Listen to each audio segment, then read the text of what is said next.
És el personatge qui escull el fotògraf o el fotògraf qui tria qui vol retratar. I el gest, l'espai, l'ambient, qui escull els elements de la imatge.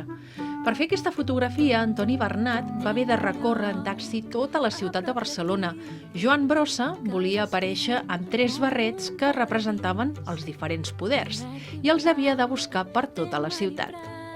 I aquesta somrient Mercè Rodoreda era totalment reticent a fer-se fotografiar.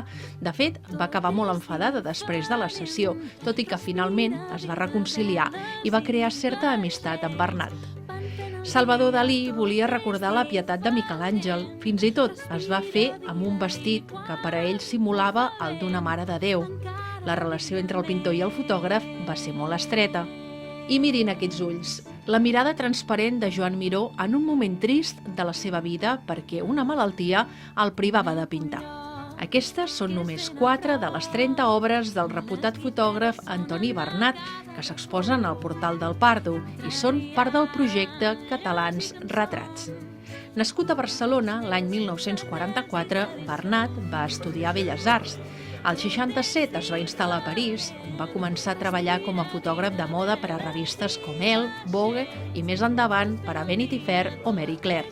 Però les seves fotografies fugen dels clixés i de la frivolitat. Lluny de la superficialitat que se sol associar a la fotografia de moda, Bernat aprofundeix en la psicologia dels personatges que retrata. El que jo buscava era fer amb la meva aportació un petit homenatge a una persona que admirava.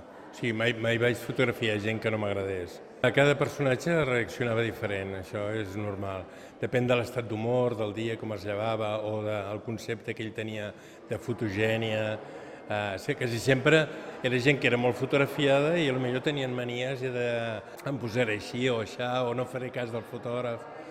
Clar, jo intentava manipular-los per buscar-los el millor angle i sobretot que semblessin, que es veiessin intel·ligents, això ho buscava molt, o sigui, que no fos una estàtua, sinó que hi hagués molta vida. I on queda aquest treball en l'era de les noves tecnologies?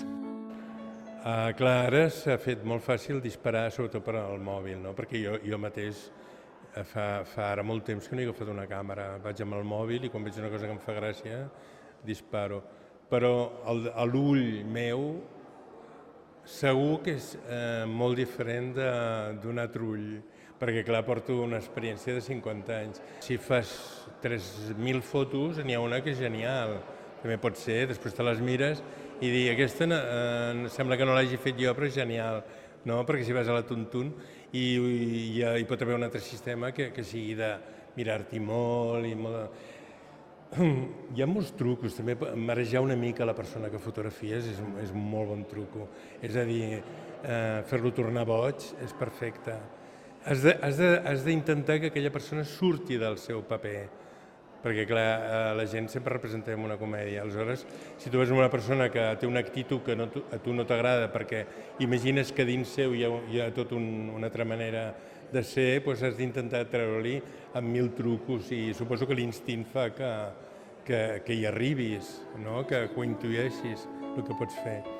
La mostra ha estat possible gràcies a la col·laboració entre l'Ajuntament del Vendrell i la Fundació Vilacases. El 2015 vam iniciar aquest programa d'itineràncies per aconseguir un major recorregut i donar més promoció i difusió a l'obra dels artistes que formen part de la Fundació Vilacases.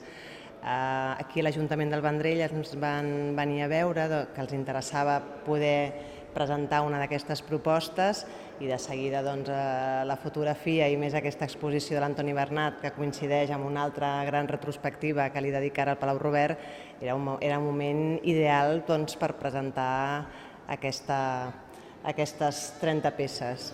L'exposició es pot visitar al portal del Pardo fins al 18 d'agost.